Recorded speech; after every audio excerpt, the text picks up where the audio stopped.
This video is brought to you by Miniature Market. Thousands of board games, miniatures, and paints, discount prices at miniaturemarket.com. Hey everybody, it's your old pal Rob. Today we are going to be talking about my top 12 games of the year of 2024. I picked 12, one for each month, to be honest with you. There were a lot of games that were good. There were also a lot of games that just weren't good this year, in my mind. So when I narrowed down this list, I came to this. I'm going to add an honorable mention in here, just more or less like a 13. Fate Forge Chronicle of Khan. I thought that game was very, very good, and I'm looking at it right now. Very well done. A beautiful story with it. I really, really enjoyed this game. But without further ado, why don't we get into our top 12 games of 2024 without any flashing glitz here. At number 12, Undaunted 2022, 2200. I really love Undaunted. It is a great system. And then when you add in robots and you add in solo player mode for this, it really changed the game and made this just a fantastic experience. I really enjoy, like I said, Undaunted, but when you take it to a sci-fi level, it just made it that much better for me and came in at number 12. At number 11, I am a big card playing fan. I love to play card games, especially when I can play them by myself. Kinfire, Delve, those three different sets were just absolutely fantastic. I think they did a fantastic job with this. I love Kinfire, Delve to begin with. I thought this was a great game. Told a great story. The replayability is through the roof. You can mix the different versions and just have a continual different story. And I think when it really comes down to it, that's what really, really sent this up the ladder for me, and a great game. At number 10, Ark. The people that did, Root, letter games, they just do fantastic things. I think this would be a lot higher if it had a solo aspect to it. It's kind of hard for me to play, but I really, really, this stays in my collection because eventually I'll have people to play, and that's when I'll be able to get it to the table, and I think it'll be a lot of fun. I would love to see a solo aspect, especially now since Liz is there. I would love to see it. At number 9, Mr. President from GMT. This blew me away. There is so much going on and such a massive learning curve, but to be president of the United States, there is a massive learning curve and there is a lot going on. And to be able to to handle all these things, and the way the board just kept everything in front of you, and you just went, oh God, how am I going to do this?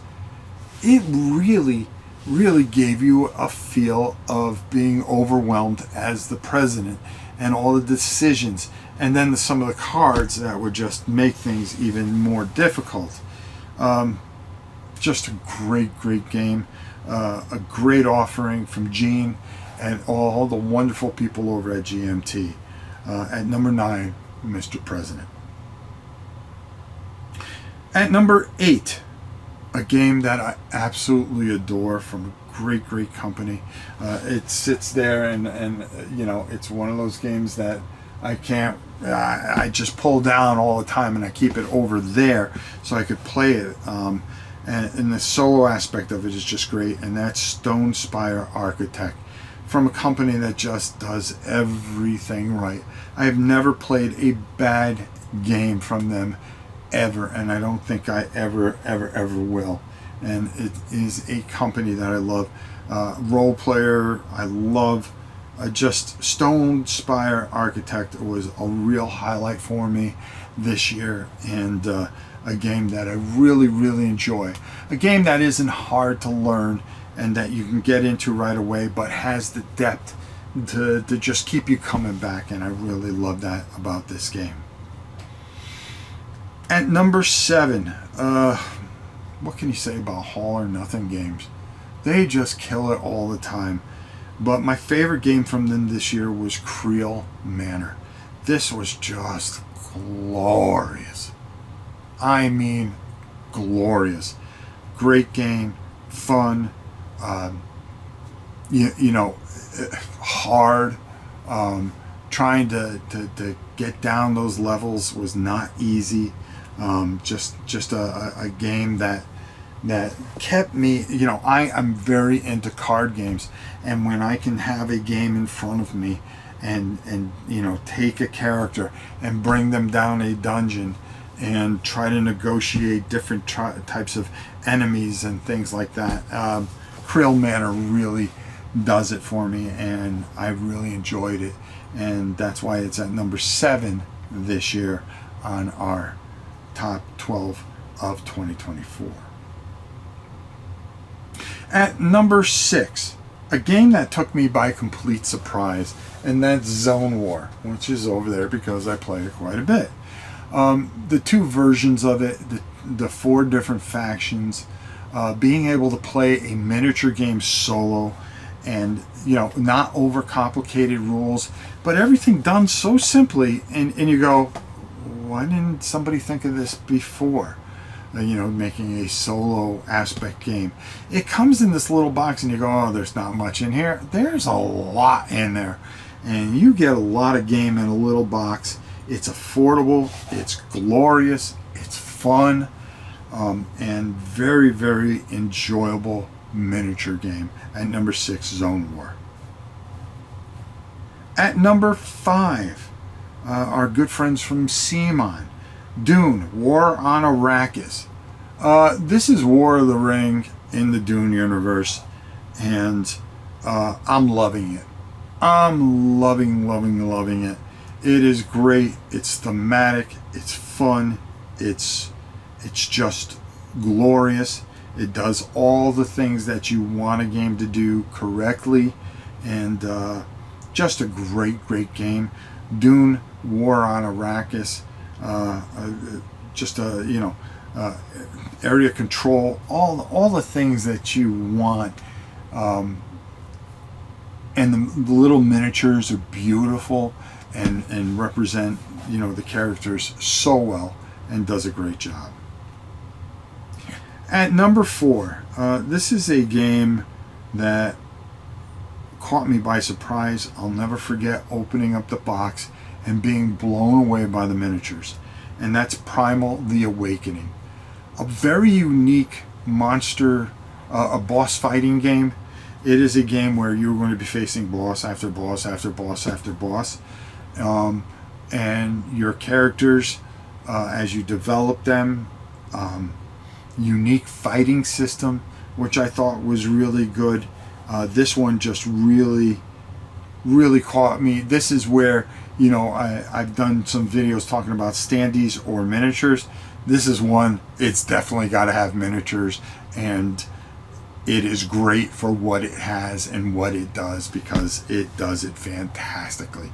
And the characters are very unique, and how you fight and how you equip yourself and how you take damage is very unique and a lot of fun. I suggest you try this out. Primal: The Awakening at number 4.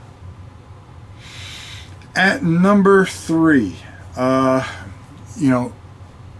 what can you say about Chip Theory Games? They came out with this little itty bitty game in a box, and it was 20 strong, and the cards are beautiful. I love the gameplay of it.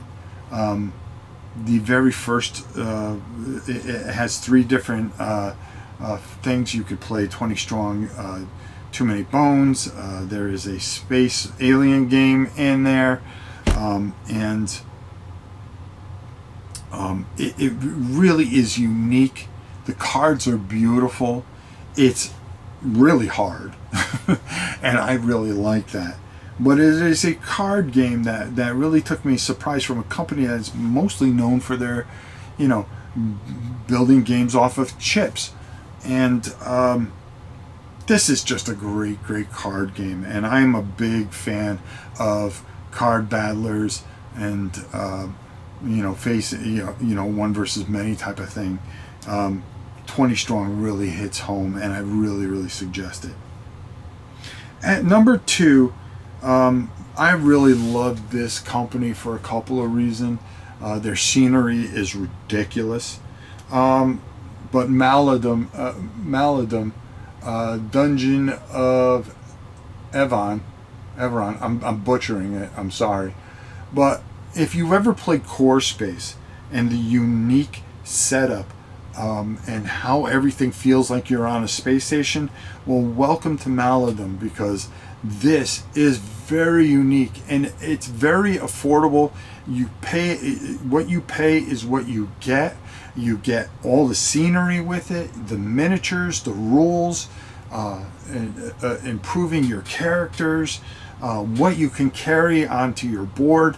If you, like I said, if you played Core Space, it very thematic. It's Core Space basically in the fantasy world, and it does such a great job that some of the small little differences, the creatures and stuff like that, really make a big difference. And the scenery, oh my God, it takes a little while to put together, but it pays off and it fits in the box. How? I like to know. But this game I look at it there because I play it a lot by myself, and I'm really enjoying it. I've played it more probably than any game I've played this year besides our number 1 game, and that's why it sits at number 2 on our list. It is just a tremendous game, and I highly suggest that you check it out. Battle systems, if you haven't played Core Space, pick that up, but also get Maladum and you will not be disappointed. But there can be only one, my dear friends, and World Spanner Factions. I got this, I